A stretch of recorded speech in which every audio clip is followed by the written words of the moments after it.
Jainism में ना suffering को बहुत इम्पोर्टेंस दिया हुआ है कि सहन करो, सफ़र करो। तो बिना सफ़र किए भी मोक्ष पाया जा सकता है? सहन करो सफल बनो, ये एक नियम है कि सहन करने वाला मिट्टी, सहन करने वाली मिट्टी घड़ा बन जाती है। पत्थर सहन करता है, मूर्ति बन जाती है। व्यक्ति जो सहन करता है वो एक अच्छा इंसान, अच्छा शिष्य गुरु बन जाता है। और किसी के नीचे काम करके भी वो बराबर का मालिक के जैसा बन जाता है। तो सहन करना तो हर क्षेत्र में ज़रूरी है। घर परिवार में भी एक दूसरे को हमको सहन करना पड़ता है। बिना सहन किए बगैर घर की शांति भी नहीं रहती। तो सहन तो करना चाहिए। बिना सहन किए बिना भी कोई सब कुछ प्राप्त कर लेगा तो ये तो संभव नहीं। सहन तो हर क्षेत्र में करना ही पड़ता है। अगर व्यक्ति सहन करेगा कि किसको कहाँ सहन करना, हम अपने बच्चे को भी सहन करते हैं, बच्चा भी हमारी मन की कई बार नहीं मानता, हम सहन करते हैं। हमारे बड़ों को भी हम सहन करते हैं, बड़े हमारे मन के अनुकूल निर्णय नहीं देते, वहाँ भी हमको सहन करना पड़ता है। तो सहन करना एक वे में बहुत अच्छा है, उससे व्यक्ति का डेवलपमेंट होता है। आप किसी सेक्टर में देखो ना, कोई भी व्यक्ति बना है वह व्यक्ति कहीं न कहीं नीचे के स्तर पर उठ के आया है। चाहे आप किसी भी महात्मा गांधी को ले लो या वर्तमान राजनीतिज्ञों को ले लो, उसने संघर्ष करके सहन करके ही ऊपर उठा है कोई भी व्यक्ति। तो सहन करना अच्छा है। आपने मोक्ष की बात कही, मोक्ष में तो सहन किए बिना मोक्ष प्राप्त होता नहीं है। कि व्यक्ति सोचे मैं अपने में रहूँगा, मुझे मोक्ष प्राप्त हो जाएगा, अहंकार से मैं मोक्ष प्राप्त हो जाएगा। नहीं, मेरा ये सवाल है सफ़रिंग एज इन कि स्पेशली जैनिज़्म में तप को बहुत इम्पोर्टेंस दिया गया है। तो जिनको नहीं पता, 10-10 दिन तक लोग कुछ नहीं खाते, 10 दिन, इवन 30 दिन, 50 दिन, 60 दिन भी ऐसे होता है तप, जहाँ पे 60 डेज तक सिर्फ पानी पी सकते हैं और कुछ नहीं खा सकते। तो ये खुद पे सफ़रिंग ला रहे हैं, ये किस लिए? ये सब करने के बाद ही मोक्ष की प्राप्ति हो सकती है? वैसे मेरा सवाल ये था। आपका सवाल था तप के ऊपर था कि तप जो जैन दर्शन में लोग उपवास करते हैं 2 दिन 3 दिन खुद 5 को दिन 8 तकलीफ दिन देते हैं, 15 दिन ज़्यादा उपवास करते हैं। तो भगवान महावीर ने तप के 12 भेद बताए, परंतु ये दिखने वाला तप है, लोगों को प्रभावित करता है, इसको मुख्य तप मान लिया। भगवान महावीर ने इससे मुख्य नहीं कहा। उपवास, उप मतलब निकट, वास मतलब रहना। उपवास का मतलब क्या है? उप का शब्द का अर्थ है निकट, वास मतलब रहना, अपने निकट रहना, आत्मा के निकट रहने का नाम है उपवास। अच्छा। परंतु ये जो लोग कर रहे हैं 8 दिन कर लिए और कोई आत्मा के निकट नहीं सोए रहे, कोई आ रहा है उससे बात कर रहे हैं, अपने ओसम कर रहे हैं, तो वो एक्चुअली साधना नहीं है। साधना के अलग अलग स्तर भगवान ने बताए। भगवान ने 6 बाह्य तप बताए, 6 आंतरिक तप बताए। कुछ तप ऐसे हैं भूखा रहने की कोई आवश्यकता नहीं, स्वाध्याय को तप कहा गया। स्व अध्याय, अपने आप को अध्ययन करना, अपने आप को पढ़ना, कैसे मैं अच्छा बन सकता हूँ, कैसे बढ़िया बन सकता हूँ, कौन से पुस्तक पढ़कर मेरे जीवन में परिवर्तन आ सकता है। मेडिटेशन, ध्यान को बड़ा तप बताया। स्वाध्याय, ध्यान सबसे बड़े तप है, उसमें तो भूखा रहना नहीं पड़ता। तो सामान्य आदमी यही समझता है कि मैंने उपवास करूँगा तो मेरे कर्म कट जाएंगे। ये पहला स्टेप है, ये अंतिम स्टेप नहीं है। 6 बाह्य तप बताए गए। अनशन यानी उपवास से लेकर 6 महीना तक का जो तप किया जाता है अनशन के अंतर्गत है। उनोदरी, भूख से कम खाना, इसमें तो पूरा भूखा नहीं पड़ता है, भूख से कम खाना, ये भी तप है, उससे बड़ा तप है। सामने मनोगत वस्तु हो और व्यक्ति उसको कम खाए, ये भी वास्तव में तप है। यहाँ अपनी प्रिय वस्तु को छोड़ता है, तो वह उनसन उनोदरी। भिक्षाचरी मैंने संकल्प ग्रहण करना, ऐसी स्थिति होगी तो खाना खाऊंगा, नहीं तो आज छोड़ दूंगा। तो ये है संकल्प करना, ऐसा संकल्प होगा, अभिग्रह कर देना, अभिग्रह फलित होगा। अनशन उनोदरी भिक्षा, रस परित्याग, ऐसे रसों को नहीं यूज करूंगा जिससे शरीर में पौष्टिकता बढ़े और मेरे विषय विकार उठें और मैं गलत सोच मेरी बन जाए, तो उन चीज़ों को मैं कम खाऊंगा। ये तो रसना पर नियंत्रण है। फिर कायक क्लेश, शरीर को साधना, आसन प्राणायाम करके शरीर को साधना, इंद्रियों को अंतर्मुखी बनाना, प्रियता अप्रियता से हटाना। ये सामने हर चीज़, शब्द रूप गंध रस स्पर्श, ये 5 इंद्रियां, 5 हमारे चीज़ें हैं, इन पर नियंत्रण करना, ये कितना बड़ा तप है।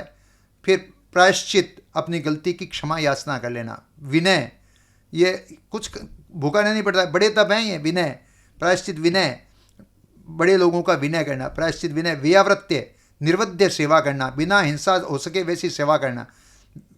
स्वाध्याय, ध्यान और व्युत्सर्ग, व्युत्सर्ग का मतलब है शरीर, आत्मा और शरीर की भिन्नता का बोध करना।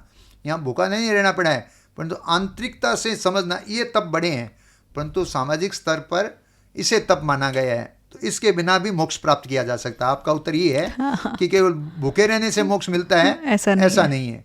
भगवान महावीर ने तप के 12 प्रकार बताए, परंतु सामाजिक लोग इसको ज़्यादा तप मानते कि 8 दिन से व्यक्ति भूखा है, ये तो बहुत बड़ी बात है। पर ये कोई, मेरी दृष्टि से या जो भी विद्वान हमारे आचार्यों ने लिखा है उनकी दृष्टि से ये बड़ा तप नहीं है। आचार्य तुलसी ने कहा है कि बंधन का विच्छेद निर्जरा है यह आंशिक उज्ज्वलता, मंद मंदतर तीव्र तीव्रतर तप का दीप रहे जलता।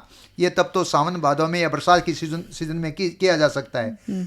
और भगवान ने कहा तप तो हमेशा होना चाहिए। तो स्वाध्याय का तप हम रोज़ कर सकते हैं, ध्यान का तप हम रोज़ कर सकते हैं, विनय का, व्यावृत्य का, इंद्रियों पर नियंत्रण का, शरीर पर नियंत्रण का, रसना पर नियंत्रण का, ये तप तो कभी भी किए जा सकते हैं। यही मुश्किल होते हैं ज़्यादा तो कि डेली चीज़ पे, आप जैसे बोला पसंदीदा चीज़ टेबल पर पड़ी है पर जानबूझकर कंट्रोल करो, जितना मन है उससे कम खाओ, या बहुत मन कर रहा है चलो पिक्चर देख लेते हैं, काम करने का मन नहीं कर रहा, उसको कंट्रोल, भाई इंद्रियों को जो आप बोल रहे हो बस में करना, अपनी इंद्रियों को उसके कंट्रोल करना, प्रियता अप्रियता से हटाना। अगर जिसको लक्ष्य बन जाता है कि मुझे क्षणिक सुखों में नहीं उलझना है, भौतिक सुखों में नहीं उलझना है, मुझे आत्मिक सुख की प्राप्ति करनी है। हमारे भीतर कितना सुख, आप बताइए, सुख, शांति, आनंद, प्रसन्नता बाहर की वस्तु में है क्या? अगर बाहर की वस्तु में होती तो दुनिया के सब लोग सुखी होते। ये बाहर है नहीं, ये हमारे भीतर है। दृष्टि जब तक बाहर रहेगी कभी भी सुख नहीं मिल सकता, कभी भी शांति नहीं मिल सकती, कभी आनंद नहीं मिल सकता, कभी प्रसन्नता। जो व्यक्ति बाहर से हटकर भीतर आता है उसे ये सुख, शांति, आनंद, प्रसन्नता की अनुभूति हो सकती है। सारा खजाना अपने भीतर है। जो कुछ आपको खोजना है, पाना है, वह सारा अपने भीतर है। हम उसको सुख को बाहर खोज रहे हैं, सिनेमा में खोज रहे हैं, खाने में खोज रहे हैं, घूमने में खोज रहे हैं। अगर ऐसा होता तो दुनिया का कोई भी दुखी होता ही नहीं। ये आपने बहुत अच्छी बात बोली। मैंने कहीं सुना था ये स्टोरी कि एक आदमी था जो बोलता था मेरे पास ये गाड़ी होगी ना जिस दिन, मैं सबसे खुश हो जाऊंगा। और मान लेते हैं एक दिन उसको वो गाड़ी मिल जाती है। वो गाड़ी में बैठा, उसको पूछते हैं कैसा फील हो रहा है, बोल रहा है अरे इतना कंफर्टेबल सीट है, मक्खन की तरह गाड़ी चलती है, मेरे लिए आज सबसे बड़ी खुशी का दिन है, मैं बहुत खुश हूँ। तुरंत उसको फ़ोन आता है कि आपकी माताजी का एक्सीडेंट हो गया है, वो हॉस्पिटल में है, जल्दी आइए।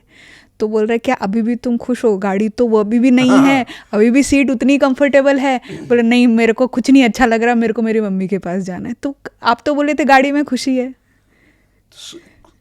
यही बात है कि व्यक्ति के चारों तरफ सुख सुविधा है, एक समाचार ऐसा आ गया, अब व्यक्ति अंदर से एकदम आंदोलित हो जाता है, हाई टेंशन में चला जाता है।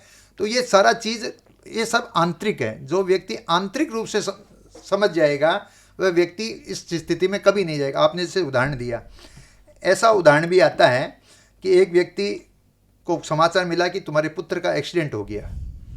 अच्छा, उसने प्रश्न किया कि एक्सीडेंट की स्थिति क्या है, अभी जीवित है या उसका कहीं प्राणांत हो चुका है?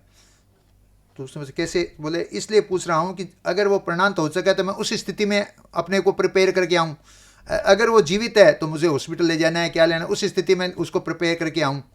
तो व्यक्ति पहले से ही माइंड सेट करके रखा कि ये दुनिया है, अप डाउन होता रहता है, हो सकता है एक्सीडेंट भी हो जाए, हो सकता है व्यक्ति का कुछ हो जाए, उस स्थिति को मुझे सहन करना है और उसको मान के चलना है।